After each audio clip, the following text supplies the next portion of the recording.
Hello అండి. Welcome to our channel. నేను మీ సిరి. ఈరోజు మనం చెప్పుకోబోయే కథ 'ప్రియసఖి' పార్ట్ 253. రాజేష్ స్వాతిలతో పాటు డిన్నర్ చేశారు గగన్ ధరణి. రాజేష్ స్వాతి పిలుపుకి ఏంటి అన్నట్టు చూశాడు. నన్ను నీకు సెట్ చేసింది ఎవరు అంటున్న స్వాతి మాటలకు గగన్ ధరణి వైపు చూశాడు. ధరణి గతుక్కుమంది. ఈ రాక్షసి ఏంటి ఇలా అడుగుతుంది అనిపించింది ధరణికి. గగన్ వైపు చూసి ఓ నవ్వు నవ్వి, ఏంటే ఏం మాట్లాడుతున్నావు అని అడిగింది ధరణి. మీరు నా దగ్గర ఏదో దాస్తున్నారు. నువ్వు చెప్పు రాజేష్. స్వాతి మాటలకి అతను అయోమయంగా చూశాడు. ఏం మాట్లాడుతున్నావు? సెట్ చేయడమేంటి? స్వాతి ఇచ్చిన స్వీట్ తింటూ అన్నాడు. స్వాతి ధరణి వైపు చూసింది. ధరణి తలబాదుకుంది. ఇందాకే ఇది చెప్పింది నన్ను సెట్ చేశారు అని, కానీ క్లారిటీగా చెప్పలేదు అని స్వాతి చెప్తుంటే, సెట్ చేయడం ఏంటి? సెట్ చేయడం వీక్ష వాళ్ళ ఇంటికి వెళ్ళినప్పుడు నువ్వు నాకు తెలుసు, అంతకుముందు నేను చూడలేదు అన్నాడు రాజేష్ ముఖాన్ని అదోలా పెట్టుకొని. తేలికుట్టిన దొంగలా కిక్కురుమనకుండా ఉంది ధరణి.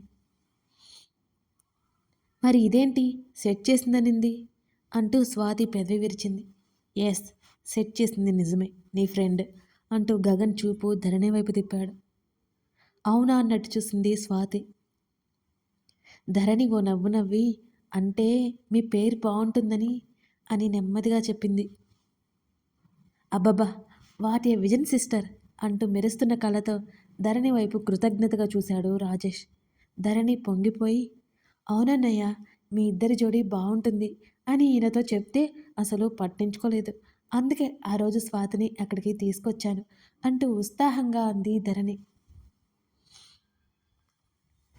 వీడున్నాడే ఫ్రెండ్నే కానే కాదు, నువ్వు సూపర్ సిస్టర్ రాజేష్ నవ్వుతూ అన్నాడు. అప్పటికే స్వాతి గుర్రుగా చూస్తోంది. అయితే ఏమైంది? నీకు బంగారం లాంటి హస్బెండ్ దొరికాడు అని ధరణి నవ్వింది స్వాతి బుగ్గలాగి. చా అని, అయినా నీ బుర్రలో ఇంత పెద్ద థాట్ ఎలా ధరణి?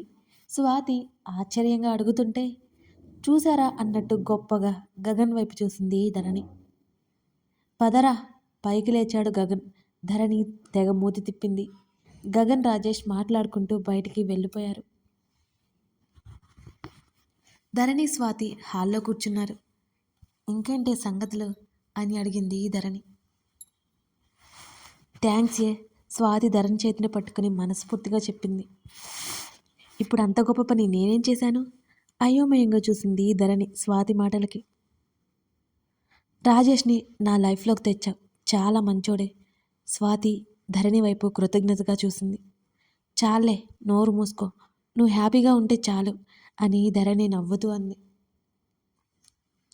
చాలా అంటే చాలా హ్యాపీగా ఉన్నాను. రాజేష్ వాళ్ళ మమ్మీ డాడీ సిస్టర్ అందరూ చాలా మంచోళ్ళు.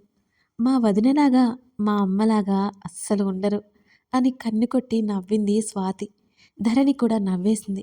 ఇక లేట్ అవుతుందని బాబుని తీసుకుని ధరణి గగన్ బయలుదేరారు. వాళ్ళని సాగనంపి ఇద్దరూ రాగానే, ఓయ్ ఏంటి తెగ ఓవర్ చేస్తున్నావు అని స్వాతి అడుగుతుంటే, అప్పుడైతే చేయలేదు, ఇప్పుడు చేస్తా ఓవర్ అంటూ స్వాతిని భుజాన వేసుకున్నాడు రాజేష్. రాజేష్ ఏం చేస్తున్నావు? స్వాతి కంగారుగా అరుస్తుంటే ఆమెను తీసుకెళ్ళిపోయాడు గదిలోకి. రోజులు చాలా వేగంగా ముందుకు వెళ్ళిపోతున్నాయి. శ్రేష్టకి 7వ నెల వచ్చింది. బుజ్జి మహిర్ కూడా నెలలు గడిపేశాడు. కూర్చుంటున్నాడు. వాడంతటా వాడే లేచి నిలబడడానికి ప్రయత్నం చేస్తున్నాడు ఇప్పుడిప్పుడే. తనకు తెలిసినంత వరకు గగన్కి చిన్నపిల్లల గురించి ఎక్స్పీరియన్స్ లేకపోవడంతో కొడుకు చేస్తున్న పనులన్నీ అతనికి వింతగా తోస్తున్నాయి. వాడు ఏం చేసినా ధరణి తెగ మురిసిపోవడం, అతనితో చెప్పడం, అతను సంతోషపడిపోవడం, ఇదే జరుగుతుంటుంది. మరోవైపు దీవెన పెళ్లి పనులు జోరందుకున్నాయి. అర్ధరాత్రి 12 అవుతోంది. గాఢ నిద్రలో ఉన్న దీవెనకి ఫోన్ కాల్ వినిపిస్తుంటే మేల్కొంది. హలో, ఎవరు అంటూ కనీసం కాల్ ఎవరు చేశారో కనుక్కోకుండా ఆమె చూడకుండానే అడిగింది. డియర్, పొట్టిపిల్ల అని పిలుపు వినిపించగానే నిద్రలో కూడా దీవెనకి తిక్కలేచింది. ఎవడ్రా నువ్వు? నన్నే పొట్టి అంటావా? నిద్రమత్తుతోనే అడిగింది దీవెన. రానా? షాక్ అయ్యాడు స్వరూప్. అవును, నువ్వు నన్ను పొట్టి అన్నప్పుడు నేను నిన్ను ఏమైనా అంటాను అని మాట్లాడుతూనే ఆ గొంతు ఎవరిదో అర్థమై ఉలిక్కిపడి లేచింది దీవెన. స్వరూప్ నువ్వా? షాకింగ్గా అడిగింది. హమ్మయ్యా, ఇప్పటికైనా గుర్తుపట్టావు అన్నాడు అతను. నువ్వేంటి ఇప్పుడు కాల్ చేశావు నిద్రపోకుండా? దీవెన అడిగి ఆవలించింది. ఏం చేద్దాం, నువ్వు గుర్తుకొస్తుంటే నాకు నిద్ర రావడం లేదు అంటూ దీనంగా చెప్పాడు స్వరూప్. ఇంకో 3 డేస్ ఆగు, అప్పుడు నీతోనే ఉంటానిక. దీవెన నవ్వింది. ఆహా, ఇప్పుడు కూడా నువ్వు తలుచుకుంటే నాతో ఉండొచ్చు వెంటనే అన్నాడు స్వరూప్. ఎలా? నువ్వు అక్కడ నేనేమో ఇక్కడ అని నవ్వింది. చెప్పాను కదా, నువ్వు తలుచుకుంటే నీ పక్కనే ఉంటానని అన్నాడు స్వరూప్. అవునా, సరే తలుచుకున్నాను రా మరి అని వెటకారంగా అన్నది దీవెన. తిన్నగా మీ ఇంటి గేటు బయటకు వచ్చే, అక్కడే ఉన్నాను అని స్వరూప్ చెప్పగానే వాట్ అంటూ దీవెన అదిరిపడింది అతని మాటలకి. అవును, నిన్ను చూసి 1 వీక్ అయిపోయింది, కలవడానికి వీల్లేదని మమ్మీ చెప్పింది, సో వచ్చేశాను. త్వరగా వచ్చాయి అన్నాడు అతను తాపీగా. నీకు కాస్త అయినా బుద్ధి ఉందా స్వరూప్? ఈ టైంలో ఎందుకొచ్చావు? బయట మా వాచ్మెన్ ఉంటాడు, ఎవరైనా చూస్తే చండాలంగా ఉంటుంది. దీవెన విసుక్కుంది అతన్ని. అదంతా కాదు, నువ్వు వస్తున్నావా రావట్లేదా? నువ్వు గనక రాకపోతే ఇక్కడే ఉంటాను, అసలే చాలా చలిగా ఉంది అని కాల్ కట్ చేశాడు అతను. స్వరూప్ స్వరూప్ అతని అతన్ని పిలుస్తుంటే అతను వినిపించుకోలేదు. విసుక్కుంటూ నెమ్మదిగా గది బయటకొచ్చింది దీవెన. లైక్ చేయడం మర్చిపోకండి. హాల్లో ఎవరైనా ఉన్నారేమోనని తొంగి చూసింది. మెల్లిగా అడుగులో అడుగు వేసుకుంటూ కిందకొచ్చేసింది. అక్కడ చుట్టూ చూసింది. పిల్లిలా బయటకొచ్చింది. బయట వాచ్మెన్ ఉన్నాడు. ఏమి చేయాలో అర్థం కాలేదు దీవెనకి. వెంటనే స్వరూప్కి కాల్ చేసింది. ఇంకా రాలేదేంటి అని తాపీగా అడిగాడు స్వరూప్. నేను అక్కడికి వస్తే నువ్వు నా చేతిలో అయిపోతావు, దీవెన సీరియస్గా అంది. ఇప్పుడంత పెద్ద తప్పు నేనేం చేశాను అని నవ్వుకుంటూ అడిగాడు స్వరూప్. బయట వాచ్మెన్ ఉన్నాడు, ఎలా రావాలి నేను? మా మమ్మీకి తెలిస్తే తోలు తీస్తుంది అని సీరియస్గా అన్నది దీవెన. ఏమో, అదంతా నాకేం తెలుసు. నన్ను చూడాలి అంటే, నా మీద ప్రేమ ఉంటే నువ్వు బయటికి వస్తావు అంటూ 2 డైలాగులు కొట్టి కాల్ కట్ చేశాడు అతను. పళ్ళు నూరుకుంది దీవెన అతని మాటలకి. అలాగే బయటికి వచ్చింది. వాచ్మెన్ లేచి నిలబడ్డాడు దీవెనని చూసి. ఏంటి మేడం ఈ టైంలో వచ్చారు అని వాచ్మెన్ అడుగుతుంటే, స్వరూప్ ఉన్నారు అని చెప్పి అలాగే నడుచుకుంటూ బయటికి వెళ్ళిపోయింది.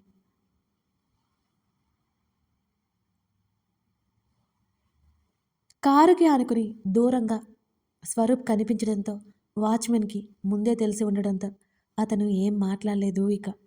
కారులో కూర్చొని సీటు వెనక్కి వాల్చుకుని తాపీగా పడుకున్నాడు.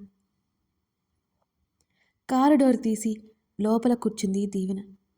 వాచ్మెన్ ఏం చేస్తున్నాడో ఒకసారి చూడగా అతను వాళ్ళని పట్టించుకున్నట్టే ఉన్నాడు. వెంటనే స్వరూప్ వైపు తిరిగి తాపీగా పడుకున్న అతని పీక పట్టుకుంది దీవెన. ఏయ్, ఏం చేస్తున్నావు?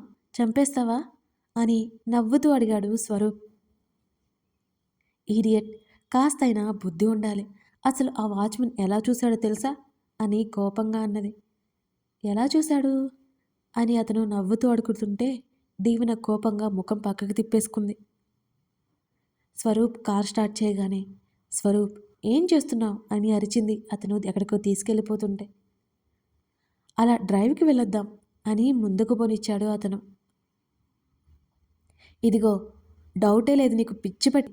రేపు ఉదయం ఏదో పూజ ఉందని మమ్మీ చెప్పింది. ఇప్పుడు తిరిగాను అంటే రేపు లేవలేను.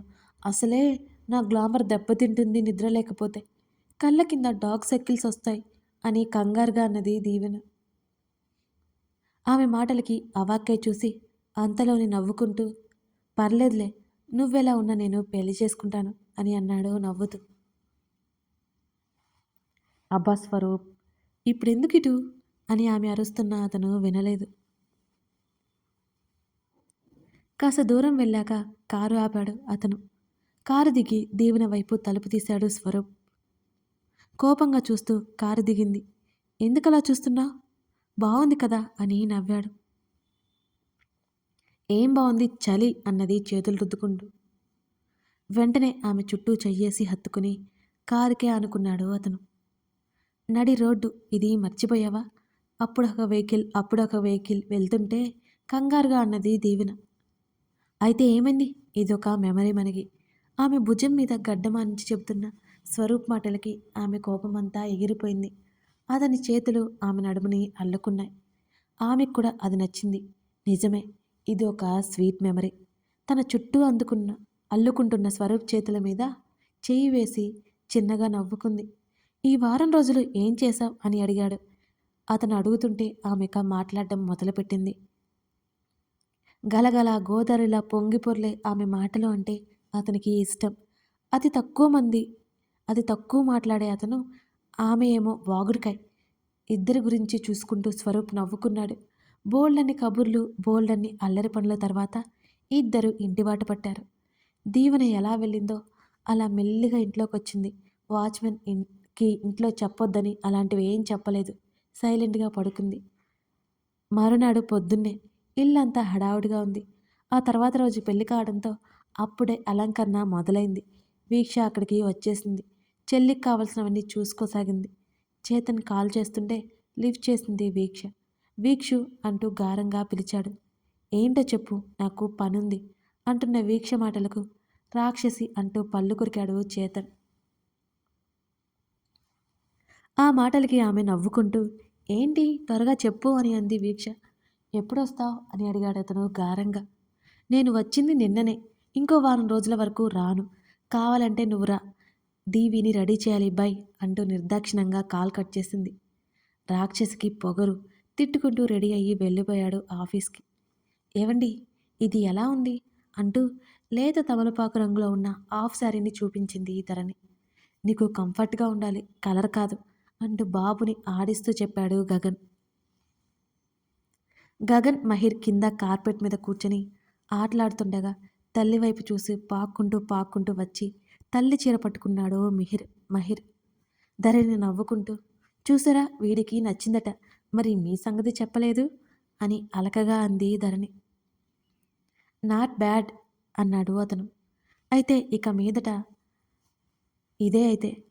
మీరు ఈవినింగ్ త్వరగా రండి, మెహందీ ఫంక్షన్ కదా, త్వరగా వెళ్ళాలి అంటూ ధరణి ఉత్సాహంగా చెప్పింది.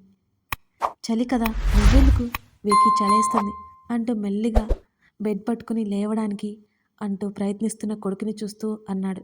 అబ్బా ప్లీజ్ అండి, మనం వెళ్దాం ప్లీజ్ ప్లీజ్. నేను ఎప్పుడూ చూడలేదు.